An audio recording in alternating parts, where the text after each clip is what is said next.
네, 함께 하실 말씀 마가복음 1장 15절에서 18절로 함께 하겠습니다. 회심하라 복음 안에서 라는 제목으로 말씀을 함께 나누고자 합니다. 이르시되 때가 찼고 하나님 나라가 가까이 왔으니 회개하고 복음을 믿으라 하시더라.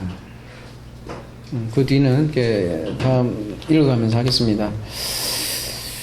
지난 시간 우리가 때가 찼고 하나님 나라가 가까이 왔다 이 부분에 대해서 함께 살펴보았죠. 마태복음에는 4장 17절에는 회개하라 천국이 가까이 왔다 그 얘기하고 있어요. 그죠? 그 예수께서 처음 전한 복음이죠. 그래서 회심, 하나님 나라 굉장히 중요한 내용이에요. 왜냐하면 예수께서 처음 전한 말씀이기도 하고 처음 전했다는 것은 어떤 대표적인 성격을 가진 그 내용이다 이렇게 얘기할 수 있을 것 같아요. 마태복음은 회개하라 천국이 가까이 왔다 굉장히 간단한데요. 마가복음에서는 조금 더 내용이 회개하고 복음을 믿어라 몇 가지 내용이 더 들어가 있네요. 마태복음에서는 회개가 앞으로 가 있고 마가복음에서는 하나님 나라가 먼저 들어가 있네요. 그죠? 우선 그래서 이 회개하고 복음을 믿으라. 제가 이게 한문으로 이렇게 써놨는데요. 회개는 여러 니우칠 회에다가 고칠 개자잖아요. 그죠? 회개. 우리가 회개한다 하면 어떤 과거의 어떤 잘못된 삶을 반성하는 거죠. 눈물을 흘리고 뉘우치고 그런 거죠. 그냥 회개라는 게. 그래서 눈물도 흘리고 콧물도 흘리고 그러면 뭔가 이렇게 시원한 감정을 느끼죠. 그죠? 사람이 이렇게 막 울고 나면 시원하다고 하잖아요. 그죠? 그래서 그런 회개하라 이러면 그러한 회개를 많이 생각하는 것 같아요.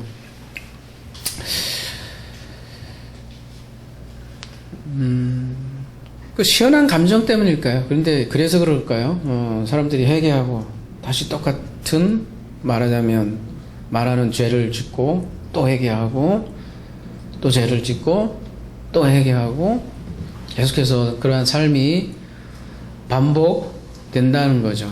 끊임없이 그런 패턴이 반복되는데 그게 정말 회개일까? 이렇게 질문을 우리가 할 필요가 있겠죠. 잘못된 회개를 할 수도 있다라는 사실이죠. 더 나아가서 처음에는 시원한 감정일지 모르겠는데 나중에는 죄의식에까지도 빠지지 않을까. 그죠? 회개했는데 또 반복되고 회개하고 또 반복되는 삶이 계속해서 이어지니까요. 그렇게 해서 진정한 뿌리를 제거를 할 수 있을까? 라는 질문을 한다면 그렇지 않다라는 거죠. 사실 우리 회개에 대해서는 산상수훈에서 자세하게 다룬 바 있어요. 그렇지만 워낙 중심 테마이기 때문에 예수께서 전한 복음의 중심 테마이기 때문에 다시 한 번 더 좀 고찰하도록 하겠습니다. 자세한 내용은 여러분이 더 자세해요. 산상수훈 가면 내가 또 이제 마가복음이니까 다 다룰 수는 없고 그래도 어느 부분 일정한 부분을 좀 다뤄보고자 하는데 메타노에어예요. 일단 회개하라가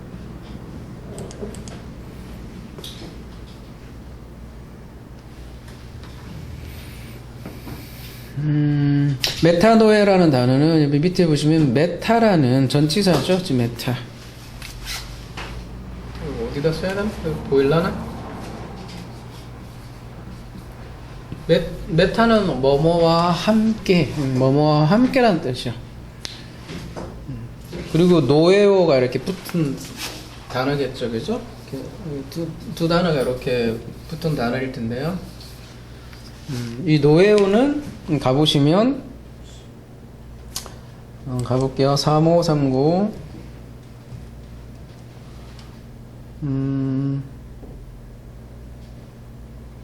생각하다, 심사숙고하다, 인지하다, 이해하다 이런 뜻을 가지고 있죠. 그죠? 그러면 얘는 어디서 왔냐? 3563에서 왔대요. 누스라는 단어를 내서 왔다. 이 누스라는 단어에 대해서 우리가 굉장히 많이 다뤘죠. 그죠? 기억나시죠? 그죠? 이거는 누스라는 단어에서 우리 왔다. 이거 보여요? 이게 끊기진 않아요? 네. 보여요? 네. 근데 이 누스는 바로 마음이라는 그런 단어인데요. 그냥 마음.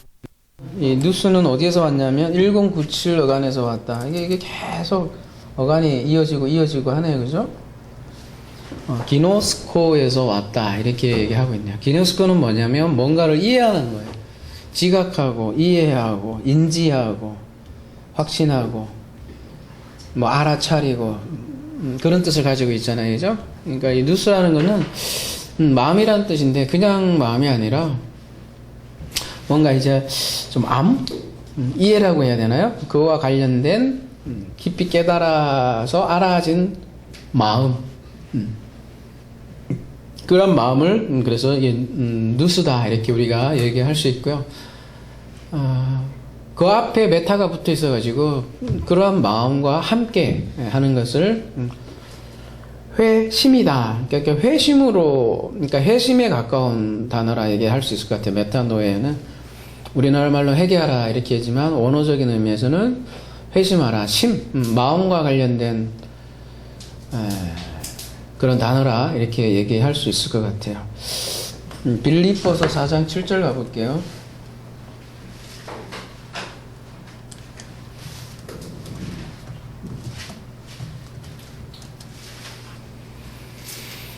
그리하면 모든 지각에 뛰어난 하나님의 평강의 그리스도 예수 안에서 너희 마음과 생각을 지키시리라 할 때 모든 지각에 뛰어난 할 때 지각이 이 누스인데요. 그리고 그런 누스가 지금 하나님의 평강과 그 지각을 연결하고 있고 그 누스가 뭘 지키냐면 너희들의 카르디아, 이 카르디아도 기억나시죠? 이 카르디아에 대해서도 우리가 자세하게 다뤘는데 이것도 산상수훈에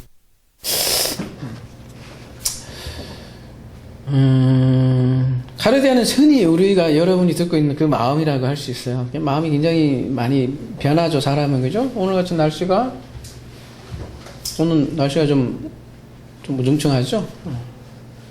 전 금방 나타나요. 저는 되게 날씨하고 되게 밀접히 연결이 돼 있나 봐요, 제 마음이. 그래가지고 우리 아내가 금방 알아차려요. 내일 비 오는구나를 저보고 금방 알아차려요. 되게 그냥 비 오면 그냥 제 마음도 그냥 이렇게 좀 그래요. 그냥 안 그러고 싶어도 그냥 그런 거예요. 날씨가 개운하면 제 마음도 이상하게 개운하고 그래요. 그런 좀 시시각각 변하는 그런 마음, 흔히 말하는 희노애락을 겪는 그런 마음을 카르디아라고 한다면 이 누스는 좀 그렇게 변하는 그런 마음이라기보다는 뭔가 흔들리지 않는 좀 이성이라고 해야 되나요? 그런 근본적인 마음이다 이렇게 얘기할 수 있는데요. 그 마음을 지킨다. 그럴 때 우리나라 말로는 똑같지만 앞에는 지각이라고 그래서 번역을 했는데요. 그 누스가 카르디아를 지킵니다. 성경에서는 이렇게 얘기를 한다는 거죠. 그러니까 마음보다 더 근본적인 마음이 있다는 사실 우리가 좀 알 수 있을 것 같고요. 고린도전서에 가보면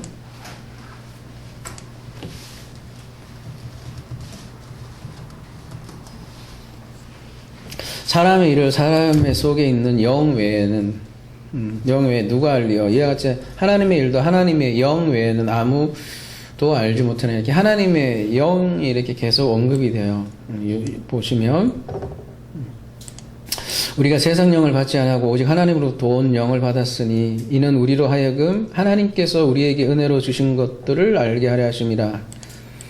우리가 이것을 말하거니와 사람의 지혜가 가르친 말로 아니하고 오직 성령께서 가르치신 거로 아니 영적인 일은 영적인 것으로 분별하느니라. 육에 속한 사람은 하나님의 성령의 일들을 받지 아니하나니 이는 그것들이 그에게는 어리석게 보임이요 그는 그것들을 알 수도 없나니 그러한 일은 영적으로 분별되기 때문이라. 여기도 보면 하나님의 성령이 이렇게 언급이 되잖아요. 계속해서 성령이 언급이 되는데 신령한 자는 모든 것을 판단하나 자기는 아무에게도 판단을 받지 아니하느니라. 누가 주의 마음을 알아서 주를 가르치겠느냐. 그러나 우리가 그리스도의 마음을 가졌느니라. 이제 하나님의 영, 하나님의 성령이 계속 언급하다가 16절에는 주의 마음을 언급을 하고 그리스도의 마음을 이렇게 언급을 해서 그래서 연결해서 얘기를 하는 거예요. 근데 이때 마음을 둘 다 누스라는 단어를 쓰고 있어요. 그리스도의 마음. 그러니까 사도 바울은 이 누스와 성령을 연결하고 있는 거예요. 그러니까 하나님의 영으로 우리가 뭘 가지냐? 그리스도의 마음을 갖는다. 이때는 그리스도의 누스를 갖는다 이렇게 얘기하는 거죠. 카르디아를 갖는다 이렇게 얘기하지 않는 거죠. 그게 메타노예요. 메타노예요. 마음을 체인지한다 이렇게 돼 있잖아요. 그죠?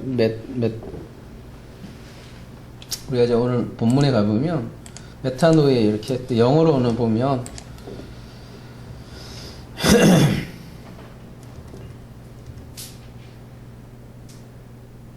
15절이죠, 그죠? change mind라고 되어 있잖아요. 그래서 근데 이제 바뀌어야 할 마인드는 카르디아겠죠. 카르디아가 누스로 바뀌는 거를 마음이 바뀌었다 하지. 조금 반성해서 내 마음이 조금 이렇게 바뀌었다. 그렇게 얘기하는 거를 회개다. 회심이다 이렇게 얘기하지 않는다. 그죠? 근본적인 마음의 변화를 얘기하는 것이 회심이다. 그렇게 근본적인 마음이 바뀌어서 메타 함께 생각하는 거예요. 함께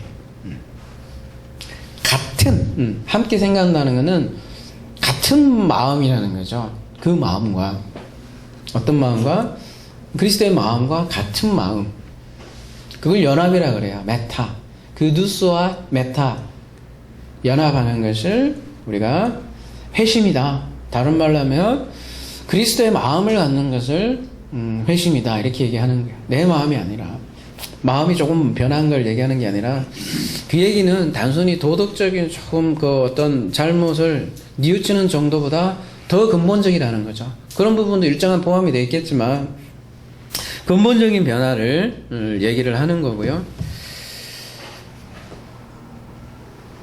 그러니까 누수는 말하자면 하나님의 마음인데 하나님 마음이라는 것은 하나님의 본성 그 자체죠. 그 얘기는 그 마음도 내가 노력해서 얻을 수 있는 게 아니라는 거죠. 왜냐하면 하나님으로부터 오는 마음인데 내가 뭔가 마음을 바뀌어서 개혁을 해서 그 마음으로 된다는 것이 아니죠. 그래서 그 마음의 변화는 또한 하나님의 은혜로 온다는 거죠. 그러니까 하나님의 본성이니까 하나님만이 줄 수 있는 그런 마음이라는 거죠. 긍휼의 원인이 긍휼이듯이 마음의 원인도 마음이라는 거죠. 그래서 이게 회개라는 것보다는 회개라는 게 아예 없다는 얘기는 아니고 회심이라는 말이 훨씬 더 깊은 말일 것 같아요. 돌아올 해자잖아요. 그리고 마음 심자가 들어가 있는데요. 원래 이 돌아올 해자는 이렇게 물방울이 이렇게 그죠? 퍼져나가는 모양을 이렇게 상형문자로 이렇게 해놓은 거예요. 그래서 요 가운데가 중심이죠, 그죠? 중심으로 이렇게 돌아간다라는 의미가 이렇게 담겨 있죠.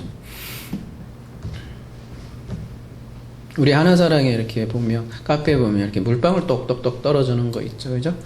여러 가지 제가 되게 좋아하는 심상이라 쓰고 있는데요. 여기도 있네요, 그죠?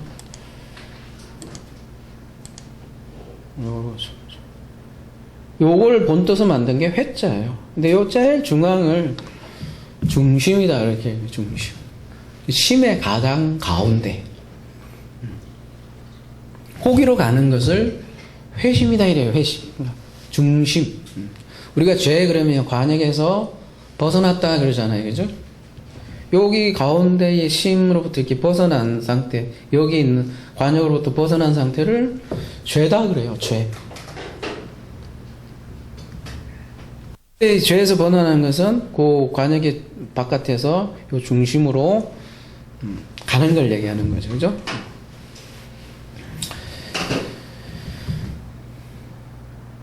이게 어떻게 가능하냐? 우리가 중심으로 가는 거는 그리스도 마음, 하나님의 영으로 가능하다. 이렇게 성경에서는 얘기한다는 거죠. 그러니까 단순히 도덕적인 개념을 넘어요. 그러니까 죄라는 것도 마찬가지지만 죄를 너무 단순한 도덕적인 개념으로 많이 생각하는 것 같아요. 근데 성경에서 말하는 죄는 하나님을 벗어나면 죄예요. 하나님과 관련된 거죠. 도덕이야 늘 시대 따라 바뀌잖아요. 그죠? 어떨 때는 죄인데 어떨 때는 죄가 아니에요. 도덕은 계속 복음 바뀌잖아요. 그죠? 내 마음의 근본적인 변화, 이것을 회심이다. 그 심으로, 중심으로 돌아왔다. 그것을 회심이다. 이렇게 얘기를 하는 거죠. 여러분, 그 근본적인 마음의 변화죠. 마음이 변하면 뭐가 변할까요? 보는 눈이 달라지죠. 근본적인 시각이 달라지는 거죠. 그래서 중심이 일단 보이기 시작하고요. 그죠? 세상을 보는 눈이 달라지는 거죠. 그 시각으로 보게 되고 그 마음으로 보게 된다는 거죠. 마음, 우리가 마음 참 이게 마음 하지만 어려운 주제예요. 그죠? 마음이란 뭘까 이렇게 얘기할 때 굉장히 어려운 단어예요. 우리의 변화무쌍한 희노애락의 그 마음이 아니라면 진짜 마음이 뭐냐 이렇게 얘기했을 때 굉장히 어려운 주제라고요. 근데 그 마음을 안다? 그 마음과 하나 된다? 보통 주제가 아닌 거죠. 그 마음을 알게 되면 그 마음이 진짜라는 것도 알게 되고요. 우리가 오전에 창조라는 그림을 통해서 얘기했지만 그 창조라는 것은 그림이잖아요.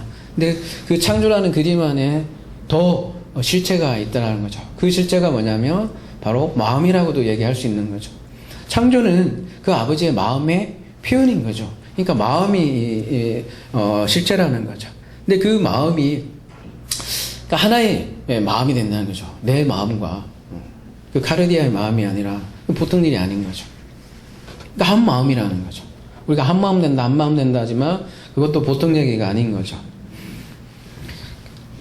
이 세상 천지가 이 살아있는 하나님의 마음이다 이렇게 본다면 세상이 보는 눈이 전혀 다르겠죠.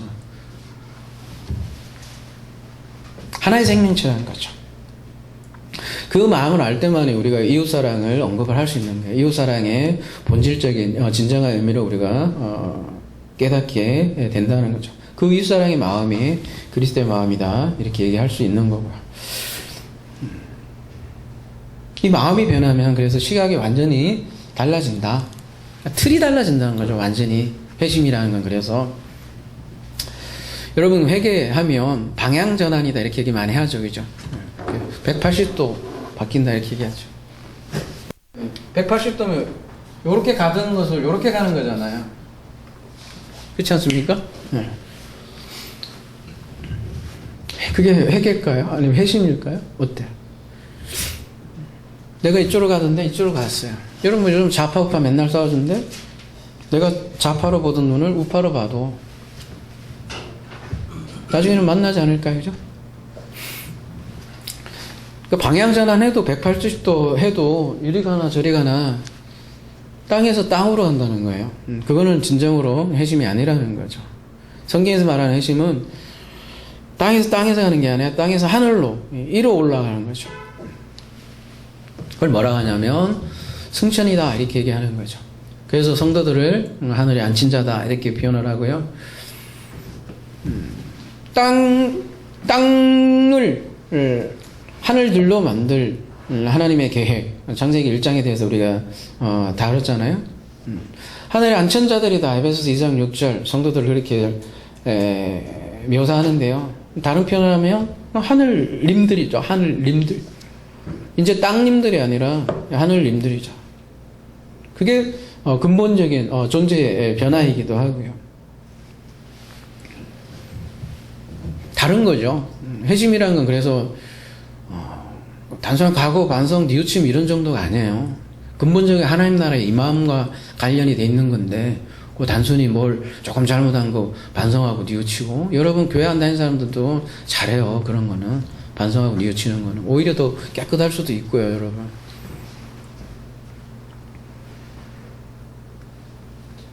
우리 존재 변화를 에벌레와 나비로 얘기를 많이 하죠. 꽃들에게 희망을 이라는 제가 좋아하는 노란 책이 그죠? 그 애벌레와 나비의 근본적인 차이를 얘기를 하잖아요. 땅에 기어다녀요, 이 애벌레는. 그러나 나비는 하늘을 날아다니죠. 하늘을 날아다닐 뿐만 아니라 꽃들에게 희망을 주죠. 사랑의 씨앗을 달리고. 미운 오리 새끼도 같은 얘기죠. 원래 존재가 뭐란 얘기예요? 백조예요. 인간이 원래 백조예요. 백조인데 미운 오리 새끼로 산단 말이죠. 그게 탕자 이야기고. 회심이라는 게 근본적인 그 마음의 깨달음이고 자기 존재 발견이고 이런 게 다 연결되어 있는 위대한 개념이라고, 회심이. 근데 너무 조그마한 개념으로 우리가 알고 있고 도덕적인 개념으로 알고 있더라는 거죠. 여러분, 마음은 그리고 하나예요, 하나.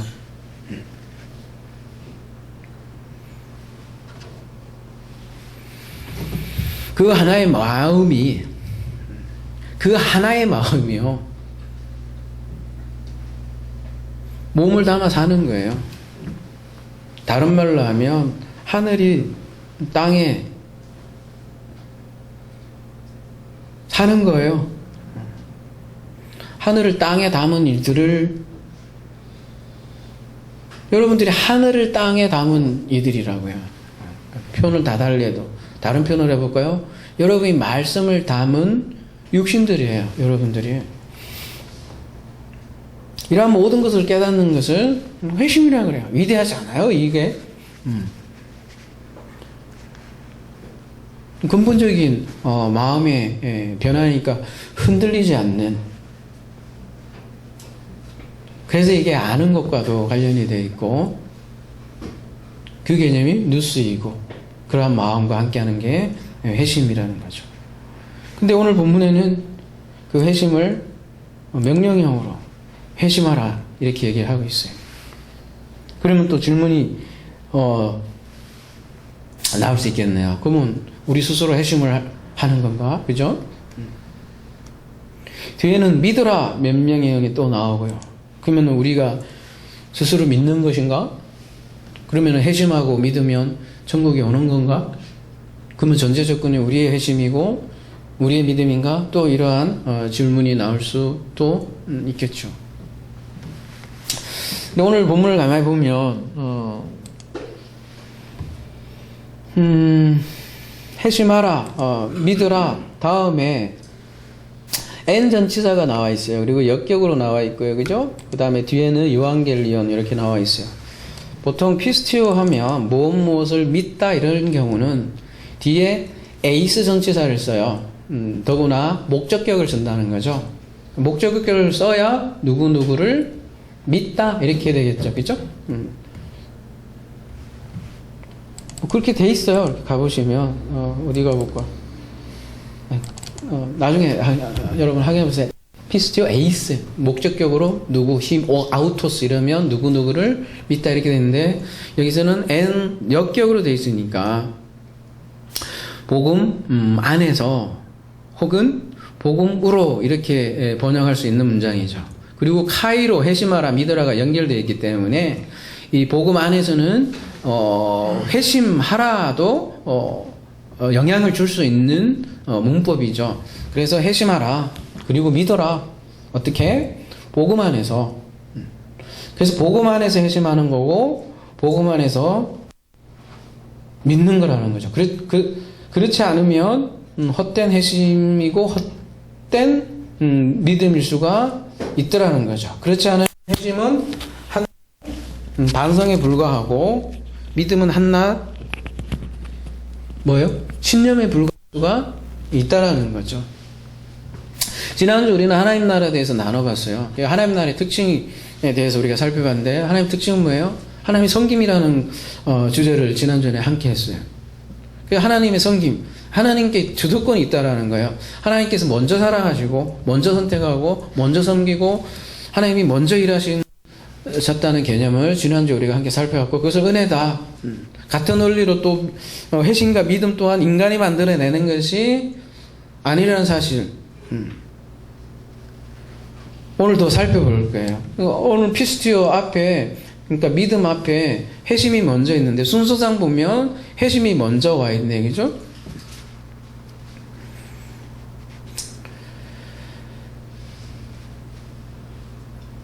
믿음. 뭐 다른 주제로 오늘 이제 회심에 대해서만 포커스를 맞추니까 시간도 그렇고, 우리가 로마서에서 자세히 또 봤으니까요. 믿음, 그리스도의 믿음, 그리스도의 믿음에 대해서 우리가 굉장히 많은 시간을 할애해서 본 것 같아요. 마찬가지로 이 회심도 복음 안에서의 회심이 무엇인가, 이 부분 우리가 좀 생각해 볼 필요가 있을 것 같아요. 어떻게 회심을 하게 되고 우리가 또 우리가 어떻게 믿음을 갖게 되는가, 그러한 부분을 마가복음에서는 앞으로 전개할 거예요. 근데 그 시작이 이제 이야기로 시작을 하는 부분이 이제 오늘 본문 다음부터 나오는 부분이겠죠. 16절, 갈릴리 해변으로 지나가시다가 시몬과 그 형제 안드레가 바다에 그물을 던지는 것을 보시니 그들은 어부라. 예수께서 이르시되 나를 따라오라. 내가 너희로 사람을 낚는 어부가 되게 하리라. 곧 그물을 버려두고 따르니라. 조금 더 가시다가 세베대의 아들 야고보와 그 형제 요한을 보시니 그들도 배에 있어 그물을 깁는데 곧 부르시니 그 아버지 세베대를 품꾼들과 함께 배에 버려두고 예수를 따라가니라. 오늘 본문에 보면 제자가 예수를 그러니까 예수를 찾아간 것도 아니에요, 그죠? 예수가 어부들을 찾아오는데 이게 예루살렘이 아니에요, 그죠? 갈릴리에 찾아왔어요. 그것도 어부들을 찾아오세요. 그리고 그들을 제자를 삼아요.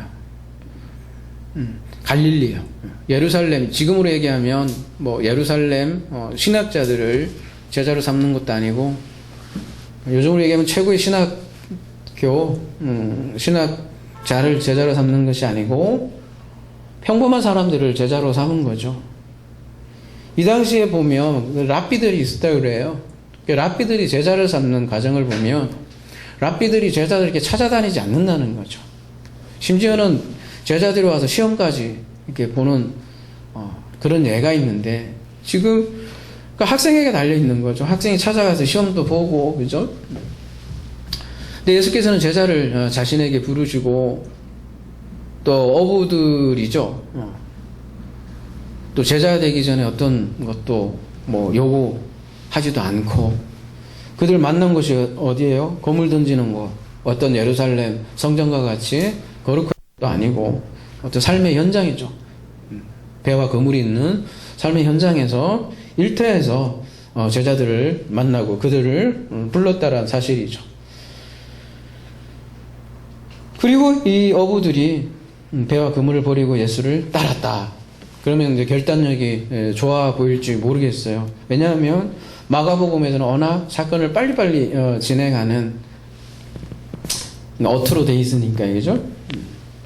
그러니까 예수님이 나를 따라오라 하니까 그냥 바로 따라하는 것처럼 느껴질지 모르지만, 사복음서를 이렇게 종합적으로 고려해서 여러분 읽어보면 제자들은 이미 예수님을 알고 있었다는 사실을 우리가 알 수 있고요. 우리가 요한복음 이미 살펴봤지만 세례 요한의 제자 안드레가 그 형제죠, 시몬 베드로에게 예수께 데려오고,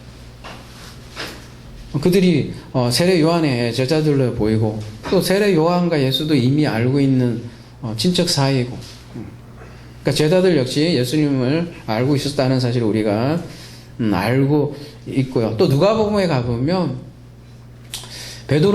베드로의 배에서 무리를 가르치는 장면이 나와요. 그래서 그물이 찢어지는 장면이 나오고, 깊은 데로 그물을 내니까 원래 거기 없던 곳인데 그물이 찢어지죠. 그리고서는 베드로가 예수를 따른다. 그런 장면들이 나오고요. 이렇게 종합적으로 볼 때 이미 예수님을 만났고 예수께서 그들을 가르침을 들었고 표적도 보고 그래서 한꺼번에 예수님을 따라한 것이 아니라는 사실을 우리가 알 수 있다는 거죠. 마찬가지예요. 창세기도 보면 아브라함도 보면 고향 친척 본토를 떠났다 했을 때 떠나라 할 때 이렇게 뭐라고 해야 되나요? 단번에 떠난 것처럼 사람들이 많이 생각을 할지 모르겠어요. 근데 우리가 창세기에서 살펴보았지만 수많은 과정을 통해서 떠나게 된 거죠. 이게 쉽게 떠나지 않았다는 사실이죠. 잠깐 볼까요? 창세기 11장.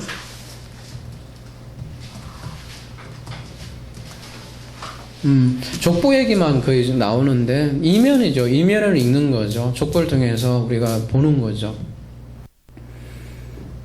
데라의 족보는 이러하니라. 데라는 아브라함과 나홀과 하란을 낳고 하란은 롯을 낳았으며,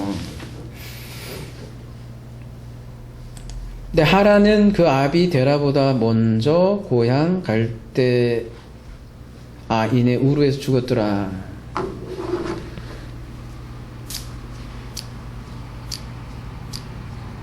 여기 보면 하란이 죽은 내용이 나와요. 하란이 누구냐면 그 아브라함의 형제죠. 근데 아브라함의 형제가 우르에서 죽었더라 이렇게 얘기 나와요. 창세기 12장에 보면 또 떠나라는 장면이 또 하란에서도 나오는데 우르에서 이미 떠나라 했다는 내용이 사도행전에 보면 나오거든요. 그죠? 이미 떠나라고 한 번 한 게 아니라는 얘기죠. 떠나라고 했는데 정말 안 떠나고 미직거리고 있던 그런 모습을 보이는 것 같아요. 그러자 이게 하란이 죽죠. 그리고 29절에 가보면 아브라함과 나홀이 장가들었으니 아브라함의 아내의 이름은 사레며 나홀의 아내의 이름은 밀가니 하란의 딸이요 하란은 밀가의 아버지며 또 이스가의 아버지더라. 사라는 임신하지 못함으로 자식이 없었더라. 30절에 뭐라고 되어 있냐면 또 아내 사라는 임신을 하지 못했다. 그러니까 형님은 죽었죠. 아내는 자식이 없죠. 이게 뭐 단순히 저주의 문제가 아니라 뭔가 이게 좀 심각한가요? 이 집안이 지금. 근데 이렇게 가만히 보면 아브라함에게 아버지가 있었어요. 데라라는 아버지가 있는데 이 아버지가 이 고향 떠나기를 굉장히 싫었던 모양이 정황상 많이 보여요. 그러니까 형님도 데리고 하고 아내는 그러니까 자기 아내는 자식도 없고 그런 막 상태가 막 되어 가는 거죠. 31절 가보면 그래서 데라가 그의 아들 아브라함과 하란의 아들인 그의 손자 롯과 그의 며느리 아브라함의 아내 사레를 데리고 갈대안의 우르를 떠나 가나안 땅으로 가고자 하더니 하란에 이르러 거기서 며느리라. 이제 우르를 떠났으면 가나안 땅으로 가야 될 거 아니에요, 그죠? 근데 또 안 가요. 그래서 어디에 머무르냐면 하란에서 머물렀어요. 하란이 형님 이름인데 묘하게도 하란에 이렇게 머무르네요, 그죠? 근데 거기에서 무슨 일이 벌어지냐면 32절 데라는 나이가 205세가 되어 하란에서 죽었더라.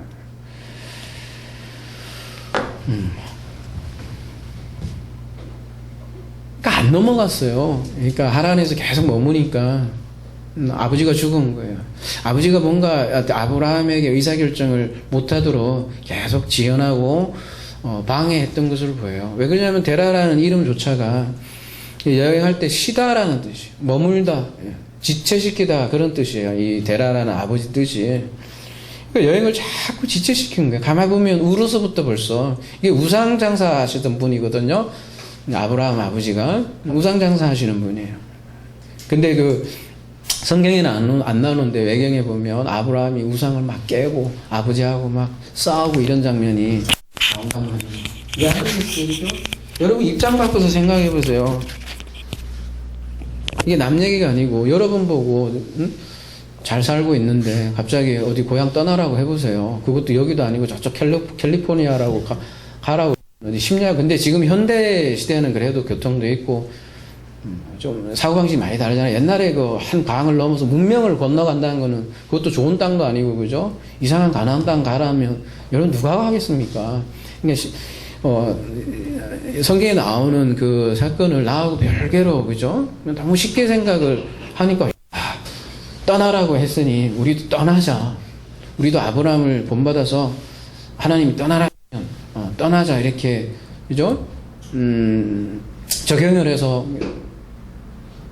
그렇게 많이 적용을 하잖아요. 그래서 막 떠나잖아요. 그죠?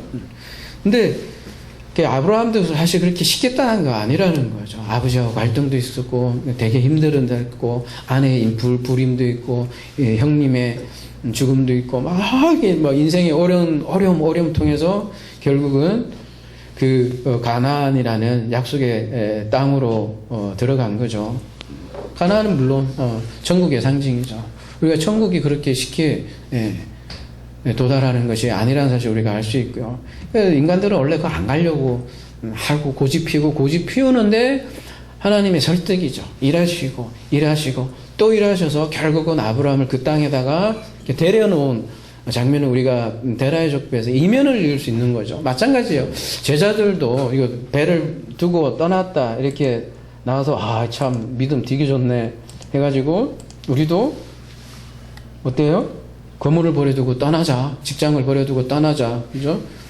응? 다 팔고, 여러분 집안 다 팔고, 어디 한 곳에 모여서, 재림 준비합시다. 그렇게 하신 분들 얼마나 많아요? 얼마나 쇼킹하고 좋아요. 그죠? 안 좋나? 근데 그렇게 적용하는 문제는 아니에요. 사실 쭉 봐도 제자들이 얼마나 연약한 존재고, 배신했고, 그죠? 넘어졌고, 예수를 팔았고, 약하고 약한 자들이었다는 거죠. 근데, 이러한 자들에게 찾아오는 그리스도에 대해서 얘기를 하는 거죠. 인간의 이대함을 얘기하는 게 아니라는 거죠. 근데 이런 자들을 성경에서는 잃어버린 자들이다. 근데 이런 잃어버린 자들을 찾아오는 거예요. 그죠? 천국은 그래서 찾아오는 나라예요. 찾아와서 회심을 하게 만드는 하나님의 설득, 하나님의 일하심을 성경에서 얘기를 하는 거지. 인간의 이대함을 얘기하는 것은 한 군데도 없다. 단적으로 봅시다. 누가복음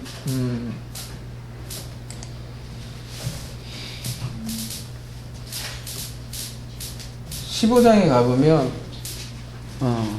아주 유명한 비유 3가지가 나와요.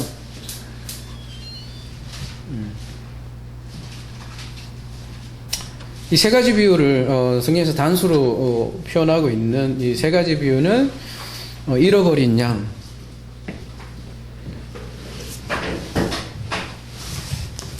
이 주유개님이 어디 갔나?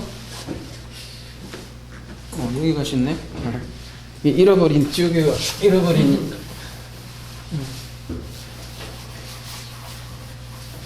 비유가 3개 나와요. 그죠? 잃어버린 양, 드라크마, 그다음에 아들이잖아요. 그죠?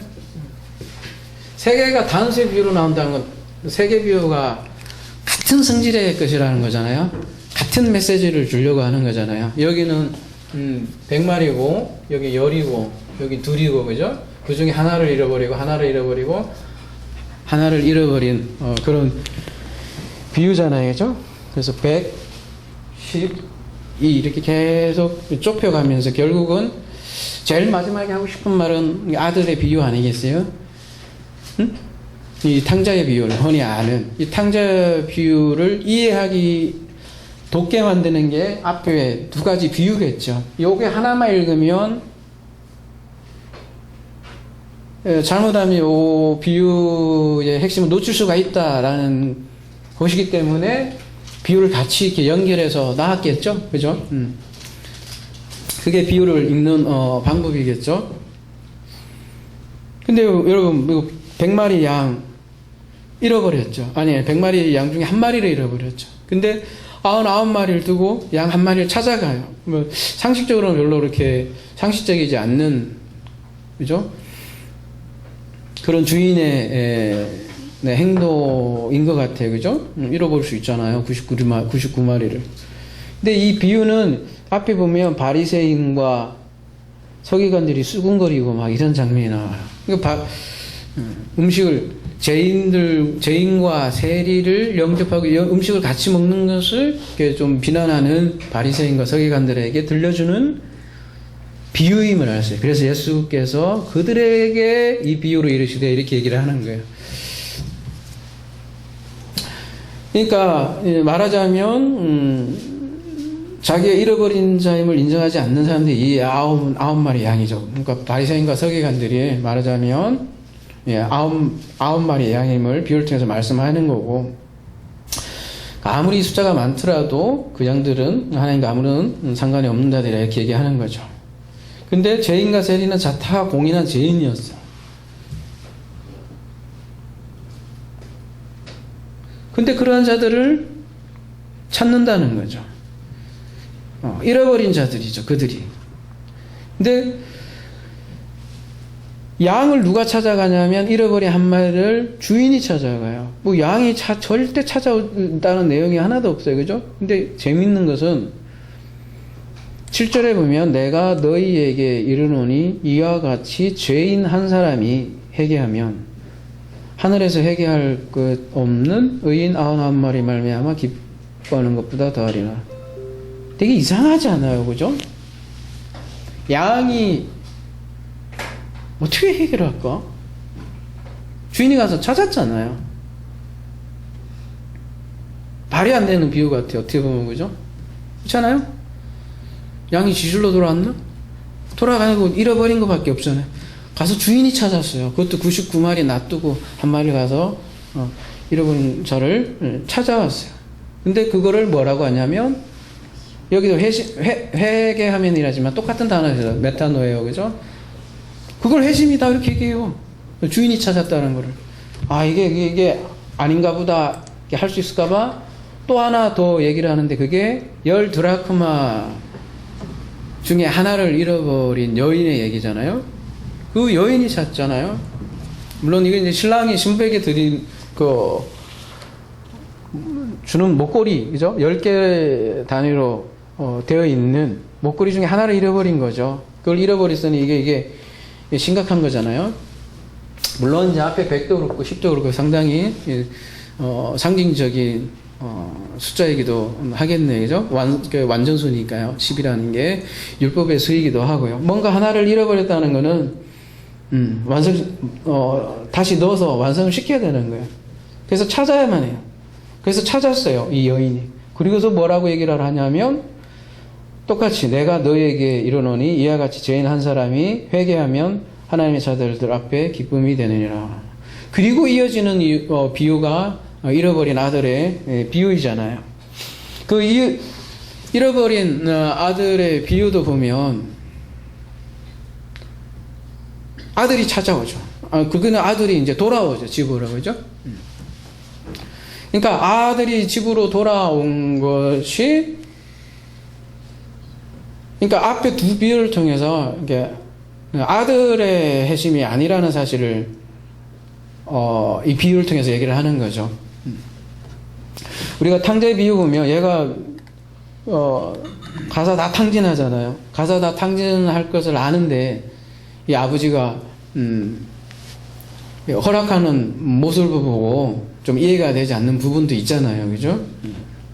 우리는 미리 알아서 그런지 몰라도 그걸 뭐하러 줘가지고 유산을 돈 다 허비하게 하는가, 이렇게 질문을 할 수 있는데요. 앞에 두 비유를 통해서 보면 이것은 분명히 아버지의 뭔가의 일함이 있다는 것을 우리가 알 수 있다라는 거죠.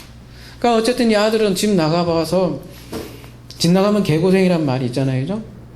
개고생을 경험을 하고 또 돼지 먹는, 쥐염열매도 먹지 못하는 비참한 상태를 경험을 하고 아버지 집으로 돌아가죠. 이게 먼 나라 얘기가 아니라 우리 인간의 실존을 얘기해주는 비유 안에 있어요. 그래서 아버지 집으로 결국은 돌아가요. 그걸 회심이라고 하잖아요. 근데 그 회심의 근원의 이유가 어디에 있냐면 아버지가 잃어버린 줄을 찾아오는 거다. 이 비유 하나로서는 얘기할 수 없을지 모르겠지만 앞에 양 비유, 드라크마 비유를 통해서 우리가 알 수 있다라는 거죠. 그렇게 해서 찾아온다는 거예요. 근데 이 비유들이 다 앞에 바리새인과 서기관들 들으라고 얘기하는 거예요. 자꾸 그 둘째 아들이 그래서 맏아들이 나오잖아요. 여기는 둘째 아들이고, 그죠? 이제 아버지한테 이제 징그러운 그 뭐지 열받아가지고 얘기를 하잖아요. 아버지, 나는 평생 아버지를 섬겼는데 나한테는 아무것도 안 해주고 왜 쟤는 저 따위로 살았는데 그렇게 잘 대접해 줍니까? 그게 앞에 나오는 바리새인들과 서기관들 모습 아니겠어요? 뭔 얘기하는 거예요? 요즘 얘기를 하면 신앙 좋은 사람들 얘기잖아요. 우리는 술도 끊고 담배도 끊고 예배 열심히 드리고 헌금도 잘하고, 그죠? 요즘은 금식도 하고. 그러면 이만하면 나는 아버지 좀 평가해 줄 만한 거 아닙니까? 근데 그러한 자들 편에 서는 게 아니라 예수는 말하자면 그게 아니라 지금 말하자면 술도 피고, 아니 술도 핀다네. 담배도 피고 술도 마시고 하고 그들이 비난하는 그들에게 오히려 가서 찾아가서 데리고 온다는 얘기 하겠어요. 오늘날로 얘기하자면, 그죠?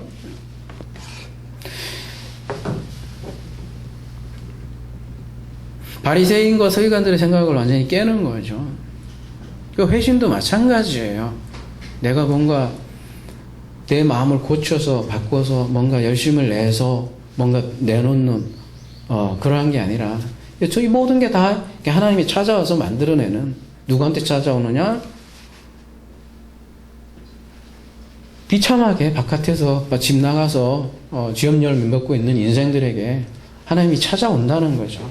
찾아와서 회심하게 만든다는 거죠. 그래서 결국 오늘 오전에도 마찬가지로, 그래서 천국은 지옥으로부터 출발한다는 얘기가 바로 그런 얘기라는 거죠.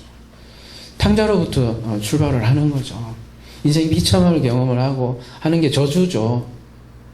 저주죠. 실제로 저주죠. 그렇지만 그 저주가 바뀌는 거죠, 나중에. 그래서 천국은 오는 거예요, 그죠? 그렇지만 오는데 어디로 오냐면 지옥의 상태에 오는 거죠. 거기서부터 건져내는 거죠. 그래서 우리가 회심을 잘 그리고 있는 비유가 누가복음 25장으로 알려지는데, 가면 보니까 이 회심이 인간에게서 나오는 것이 아니구나, 주인에게서 나온 것이나, 그래서 우리가 그 사실을 알 수가 있고요.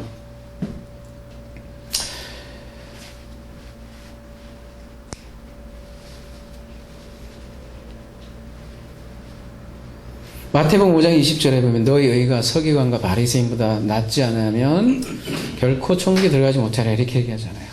이제 낫지 않으면, 페리쉬하면, 더 낫지 않으면, 더 차원이 다르지 않으면, 그 의가 서기관과 바리새인들보다도 조금 더 나은 정도가 아니라 차원이 다르지 않으면 천국에 들어가지 못한다.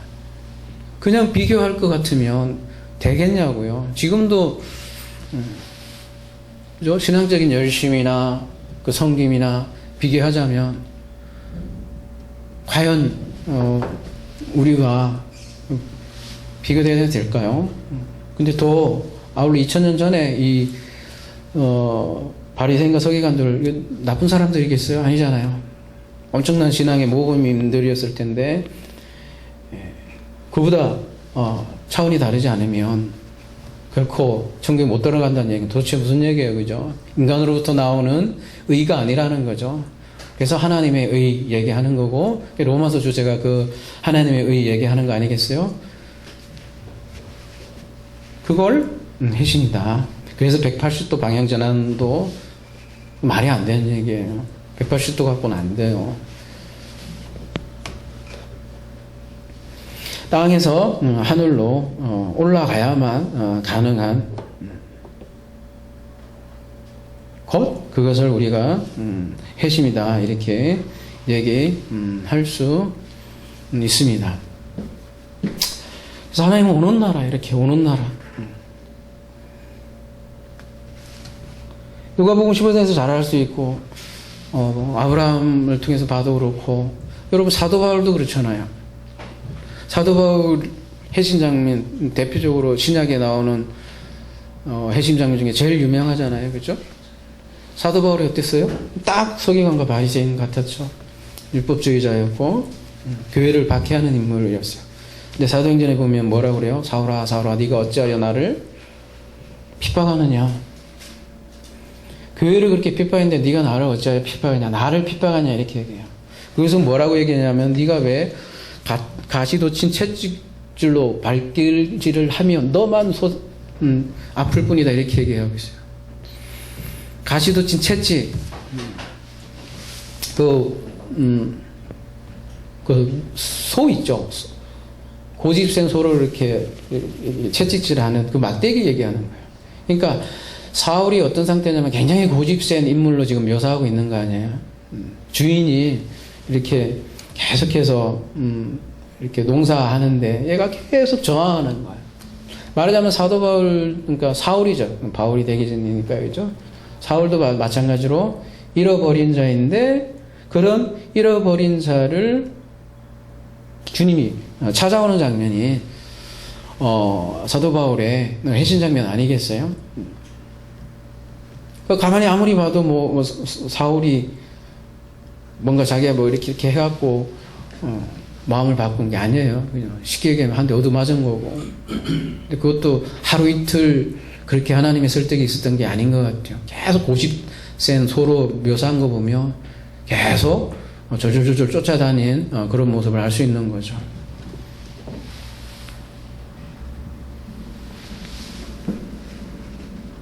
뭐 여러분도 안 그렇습니까? 그죠?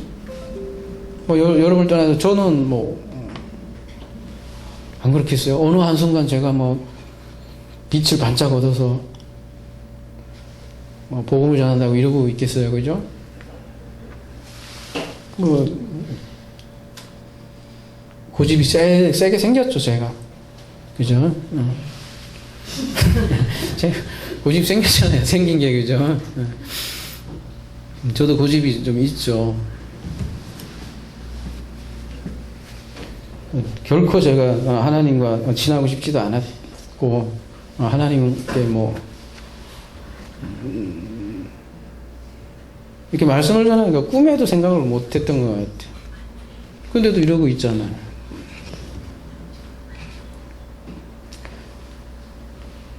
속된 표현으로 징글징글 맞게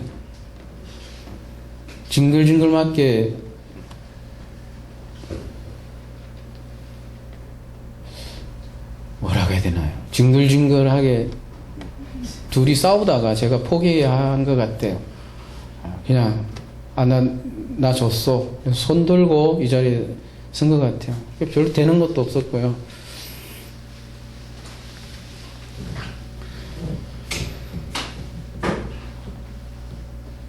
그냥 불가피했다라고 밖에 설명이 안 되는 것 같아요. 저도 고집센 소 같았고요.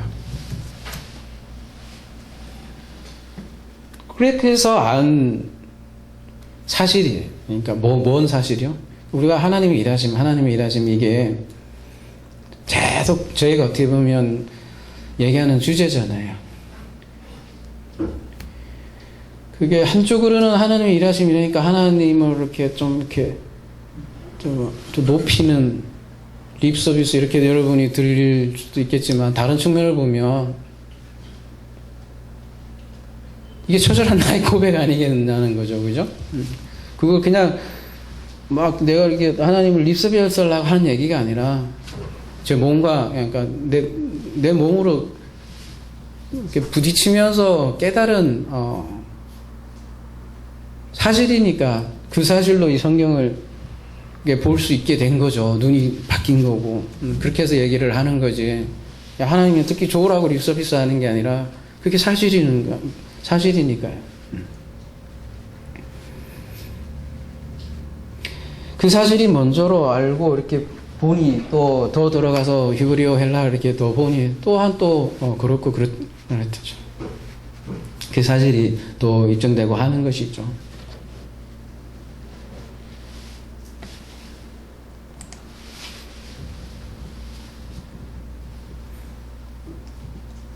그게 이제 과거에는 부정적으로 얘기하면 징글징글한 사랑이라고 이렇게 얘기하겠지만 이제 와서 뒤돌아보니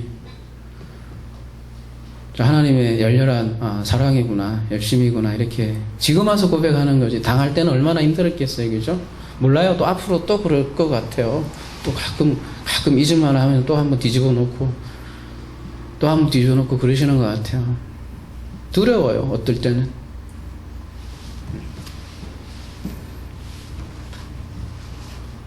그렇잖아요. 제가 또 옆길로 가고 그러면 또 뒤집어 놓을 수도 있고, 아무도 모르잖아요. 그죠? 내가 이 일을 계속 할지도 안 할지도 아무도 모르는 일 아니겠습니까? 그죠? 두려워요.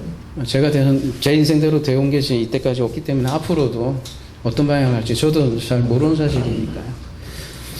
아무튼, 지금 어부들 얘기를 하고 있잖아요. 이렇게, 아브라함도 이렇게 몇 줄 안 되니까, 뭐 떠나라 하니까 싹 떠났겠지. 그렇게 얘기하지만, 성경을 너무 이렇게 남 얘기 보듯이 보지 말자. 제자들 입장으로 보면 말이 뭐 그물을 두고 떠나는 거지, 그죠? 이게 쉬운 일이겠어요. 그냥 버린 게 아니다. 그렇게 밖에 할 수 없었던 하나님의 일하심이 분명히 그 안에 있는 거고요. 간섭이 있는 거고. 그래서 오늘 주제가 회심이지만 결국 이 회심도 결국 하나님의 일하심이다.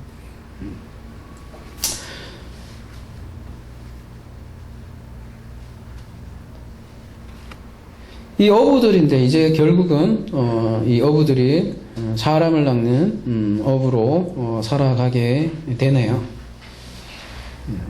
예수 또한 사람을 낚는 어부였죠. 그런 의미에서. 그러니까 예수의 삶을 따라가게 되네요. 이 제자들이. 마지막으로 그 부분만 좀 다루고 마무리하도록 하겠습니다. 왜 어부를 택했을까?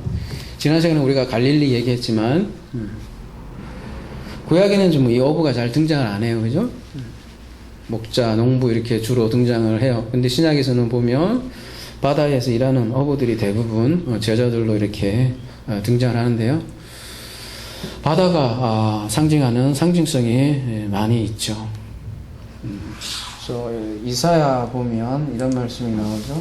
이사야 11장 9절에 가보면 내 거룩한 산 모든 곳에서 해됨도 없고 상함도 없을 것이니 이는 물이 바다를 덮은 같이 여호와를 아는 지식이 세상에 충만할 것임이라. 성전 밖, 아까 오전에 그린 그 성전 밖이 바다잖아요. 원래가 그죠? 성전에서 물이 흘러가서 바다를 덮을 것까지 바다를 덮는 거죠. 그게 하박국 같은 내용이 2장 14절에도 있는데요.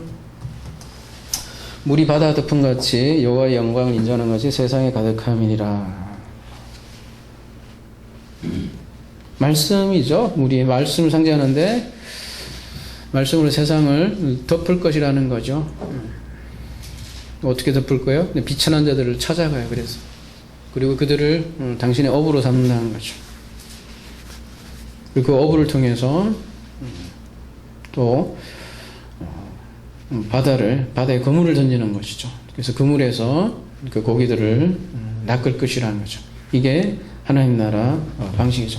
힘으로 세상을 정복하는 것이 아니라 말씀으로 세상을 변화시킬 그 그림비 어부를 통해서 드러나는 거죠.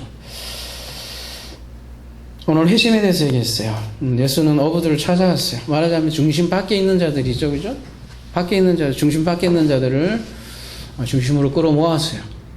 중심으로 돌아온 자들, 회심한 자들이죠. 그들이 이제 나중에 중심 밖에 있는 자들에게 그물을 던질 것입니다. 그리고 그들도 중심으로 돌아오게 할 것이라는 거죠.